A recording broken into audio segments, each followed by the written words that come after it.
Hello,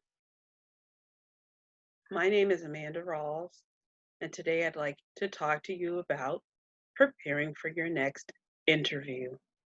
But in this case, your interview is a video interview. In a moment, I will show my face so that we can talk a little bit about how to prepare for an interview. But for now, let's just look at a few slides and discuss key points and key actions you must take in order to prepare for your next video interview.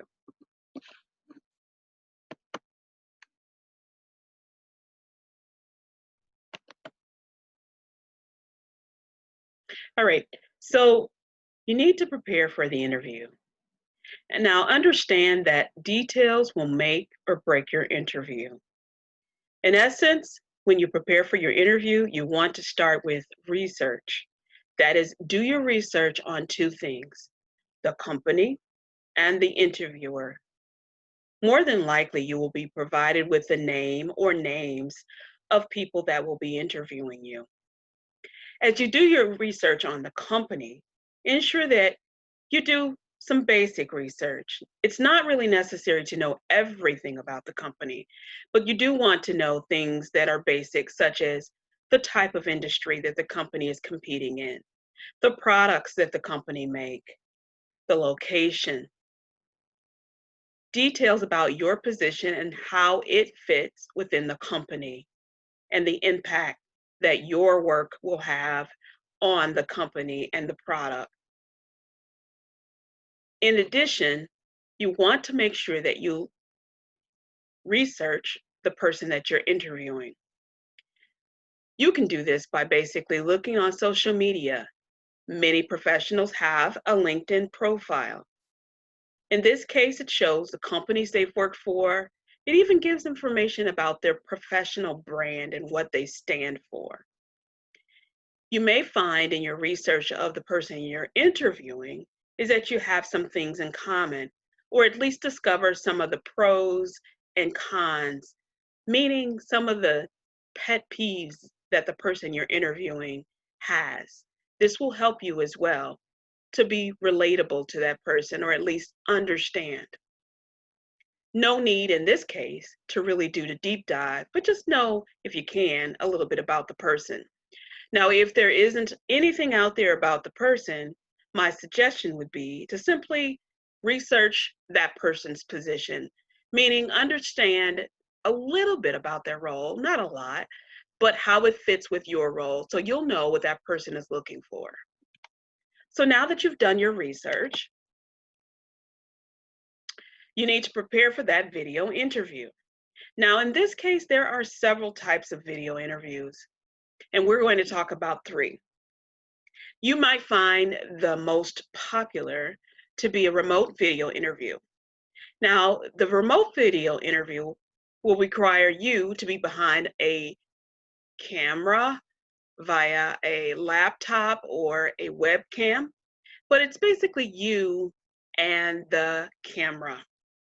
It's important that you find a quiet location. Be sure that you are free from distractions. This might be making sure that your pet is in a safe location, but away from you, children, anybody that can cause distractions. Now, a little bit about your computer. You have your computer, but you want to ensure that you have a good computer or a webcam and it's functioning properly. Along with this is the third point, is to have a good internet connection. At this point, you probably know about the reliability of your internet connection. And so if there's a storm or projected storm, you want to probably wait or at least not do it during this time. Some people may not have access to internet connection, and that's no worries. You can find a place to go and get free internet connectivity. In this case, that could be a library, or because of current conditions, which is the pandemic, you may be able to utilize even your phone with a hotspot to give yourself a connection. In terms of paid internet connection, you can go to your local FedEx Kinko's, and they have designated video interview rooms, and you can rent one to conduct your interview. In some cases, you might even find that the company will pay for the video interview, and you just need to arrive at the location. So let's go to the second, and that's the on-site office and webcam interview. And what am I talking about? Well, simply you go to the building, perhaps you go to the location, they put you in a room, you have a person that you're interviewing with, but there's a second person, and that second person is remote. This person may be in a different country, just a different state, out of town. And in this case, you have to interview with both. Best practice and best tip is to make sure that you follow what we call the in-person interview process. And that is all the tips that you would follow as a normal face-to-face, because you're going to be speaking with the person in front of you, but then also practice looking at the webcam. You can do this by soliciting a friend. Have the person in front of you, and perhaps you have your laptop of your webcam, and you practice looking back and forth. Tips to follow is that when the person is speaking to you in person, you simply look at that person, make sure you're giving them nonverbal communication, meaning nodding and smiling so they know that you're listening. And then when the person that is remote speaking to you, it is important to look in the webcam or the camera when they're speaking so that they understand that you're listening. And also when you're talking, look at the webcam. Finally, you may find yourself in a video interview that is pre-recorded. Now, pre-recorded interviews generally come in the form of the company has sent you a link. And this is something that you typically have time bound, meaning it must be done by a certain time. However, you can do it at your leisure, and it gives you the freedom to practice. So the company provides you a link to join the interview. You select the link and you get started. In this case, you want to be sure that you are prepared. You've already checked that internet connection, because we know that it's important to have a good internet connection. And again, you must practice. Practice speaking out loud and record your answers. I'm going to stop here and pause just to talk a little bit more about this. It can feel a bit unnatural when you are in pre-recorded interviews. So I suggest that you even get in front of a mirror or tape yourself on your computer so that you can get comfortable and you can relax as you speak. And that in that case, your conversation will be more authentic. It also will allow you to observe your facial expressions and other nonverbal communicators.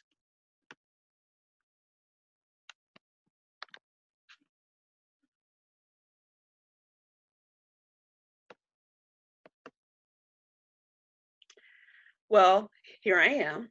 And now I'm going to talk a little bit more about the next thing you need to do.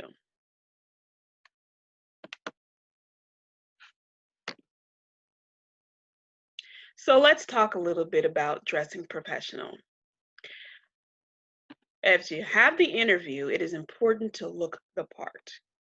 If you do not look the part, then it will be hard for the interviewer to imagine you in the role.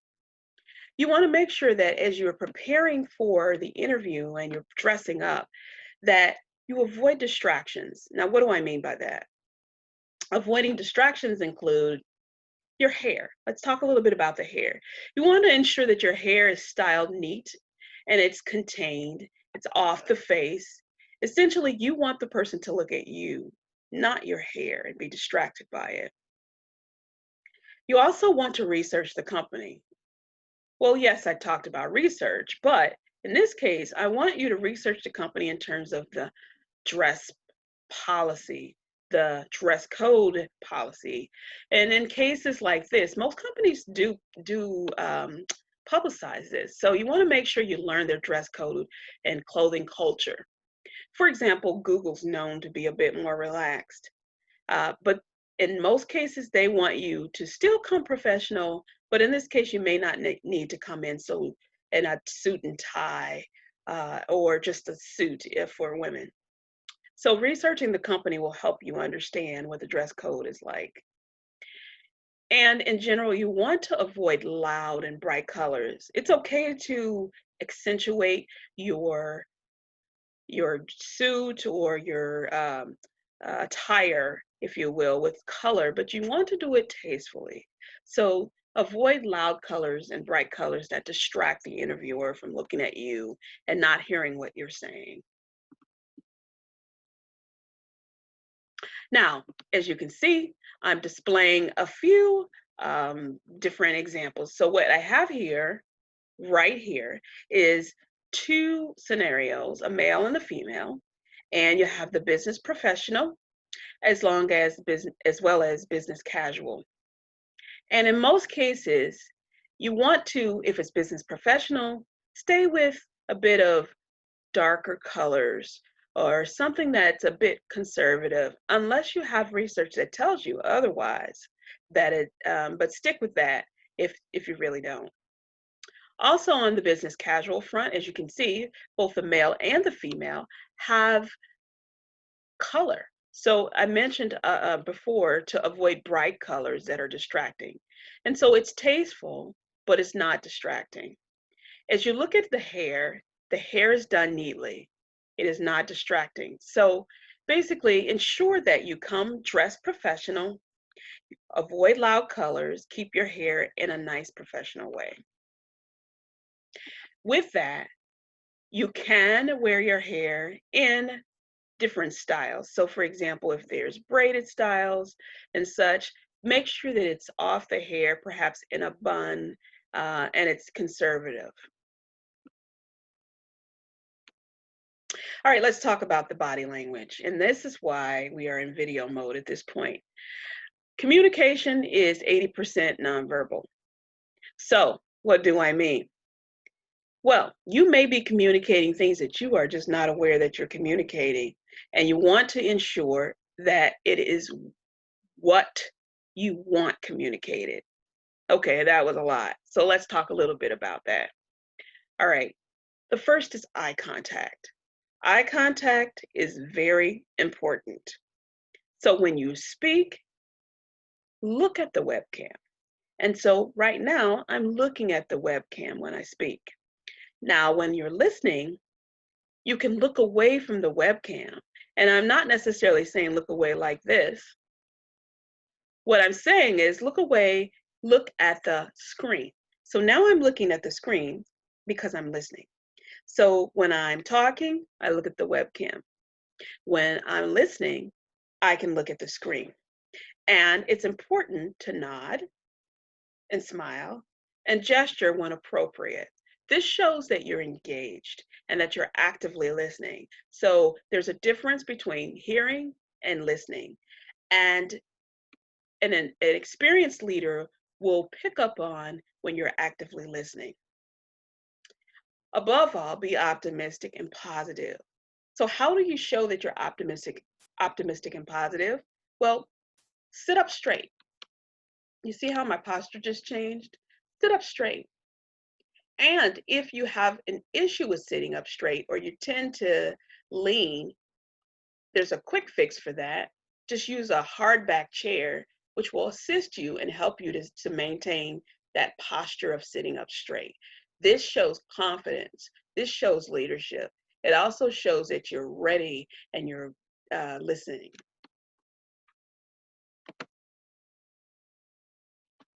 Okay, along with 80% of the communication being nonverbal, let's talk about those intangibles that will help get you hired.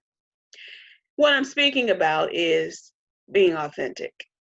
So do not go into an interview trying to be something that you're not. It could derail you, and an experienced leader will pick up on a person that's faking it. I'm not telling you to go in and not to put your best foot forward, or at least to perhaps try to mimic someone that you admire. What I'm saying is to let them see the real you, but make sure that you're putting your best foot forward. So be professional, but smile when it's appropriate.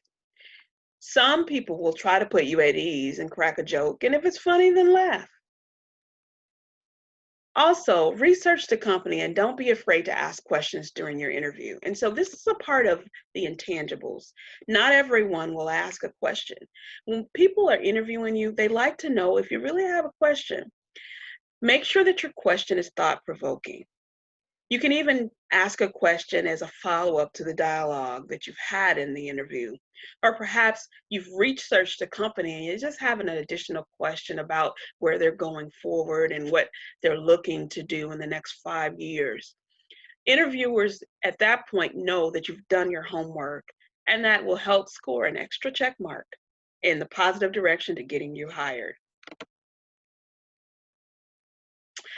Okay, so you want to be able to show them your skills, but you're in a video interview. So, how do you do that? Well, you do that through leadership behaviors. And so you say, well, I'm not applying for a leadership role. Well, in this case, it really doesn't matter because leadership behaviors apply to leaders and non leaders.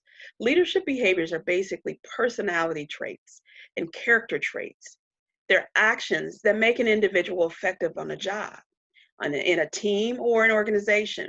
So, leadership behaviors are basically things like, it's person a person that takes initiative? Can you deal with conflict? Have you ever worked on a team?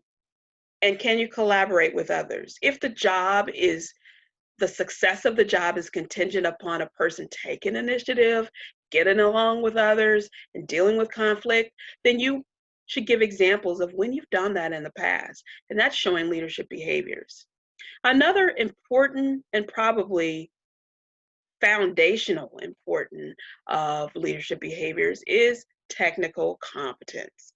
Now, what I mean by that is that's nothing more than, does this person have the ability to perform the job, meaning the know-how?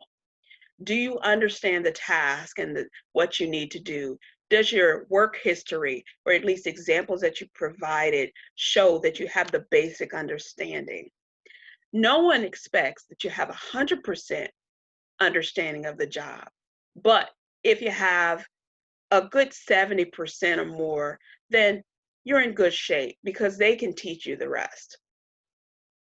Which brings me to another leadership behavior is this person approachable and teachable? Because if you have some of the technical competence, but perhaps not 100%, if you come across as a person willing to learn and easy to teach, then more than likely they are willing to teach you. And so this is important to show that competence. So now that you've shown those leadership behaviors, you've talked to them, you've made the eye contact, you've dressed appropriately, you've asked the questions, the interview has concluded, and now you've shaken their hands, you've asked next steps, and you've moved on, and now it's just the interview panel together discussing you. So what really happens once the interview is over? Well, a couple of things. You may have noticed that each of the interview panel folks have had a sheet of paper in front of them, and maybe they were scoring you as you spoke. And that is looking at objectivity of how you scored, meaning each candidate is compared using a sheet across the board of basic descriptors. Did this person know what they were talking about? Did they seem approachable? Did they seem confident? Did they show their technical skills, meaning that you have the ability to perform the job? And once they've done that, they have those numbers, but then they get into a discussion about what are the soft or the intangible, meaning the things that you can't quantify, but still qualify because it's important to success on the job. Well, that's a lot of words. And basically what I'm speaking about is the behaviors. They expect that you display behaviors that show that you can be a fit, that you can be successful. So these are the discussion points of, hey, that person really seemed genuine. That person really seemed to be confident. The person gave me vibes that he or she could basically get along with the team. And you know what? Perhaps maybe we won't be around all the time, but that person really gave a good example of how they were able to hit the ground running and take an initiative and not letting the job just stop. And so those are the discussions that happen once you leave the interview to decide on whether or not you're going to be placed forward or advanced forward for the next level, or perhaps even if that's the only level, hired for the job. So they discuss what are the things that you did that were impressive. Now the note here is that how you set yourself apart from the other candidates. So the interview's over, they've made their discussion, and perhaps you've got the job. So as you are preparing, you want to make sure that when you're in actual or preparing for an actual interview, you want to make sure that you have your basic checklist. And a checklist will be provided to you, but I want to just revisit it just a little bit. So one, practice your tech setup. The word is practice, practice, practice. Now, what I mean by that is you can practice by yourself with the video and look and observe, understand your facial expressions, or you could solicit family and good friends to interview with so that they could give you feedback. The point of all of this is to conquer your nervousness, basically to calm yourself, because when you're calm, you exude confidence, and confidence shows. Confidence can transform into actually getting the job. Essentially, what I'm saying is practice until you can say this in your sleep. So, the next thing is that in your preparation, there are many tools on the web to help you. There are other examples of people telling you how to interview for a video interview. But in this case, I'm going to talk about two things that are free of charge. One is your image. As you interview, depending on the job, you want to ensure that you're projecting the right image. You can solicit feedback through Photo Feeler, which is free.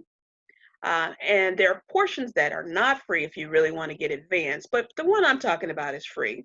And this is uploading an image of yourself in a particular attire, and people will vote based on the position you wish to project and give you feedback.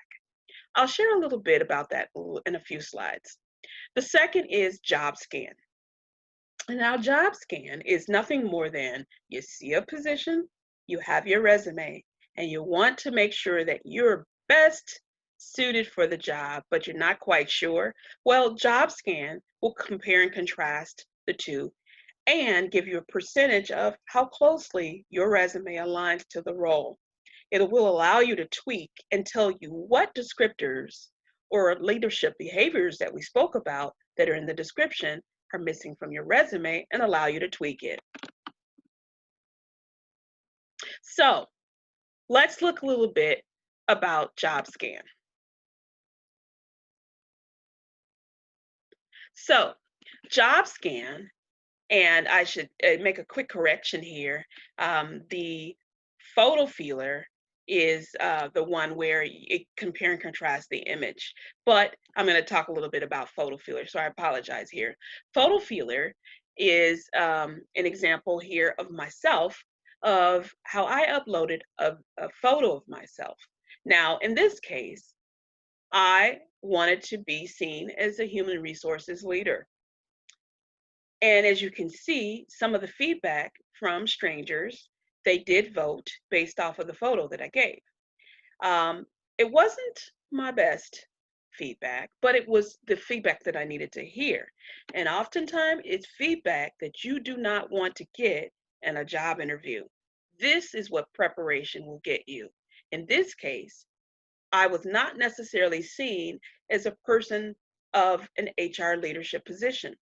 In this case, I came across, and again, some of this could be subjective, but you can take nuggets of wisdom here, is that my posture, I was leaning. It looked like more of a social image, and I came across as a bit timid. Timid does not necessarily go with leadership. So this was valuable feedback that I was getting. So I uploaded another photo, and in this case, it's the same outfit, but I changed the necklace. I did get a few positive comments, but again, some of the comments said, "Hey, listen, you seem a little timid. Your smile seems forced.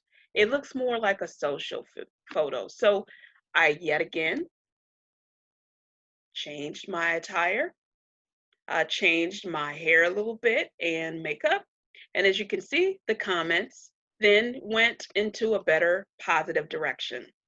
And you're going to get in this particular app some comments that you may need to just filter out and level set and understand that it's okay. You don't necessarily think that you're coming across as timid, especially as you can see in this particular slide where I did get that comment, but then I also did get comments that I seem confident. So the photo seems professional to me was one of the comments. So as you can see, I did get a better score.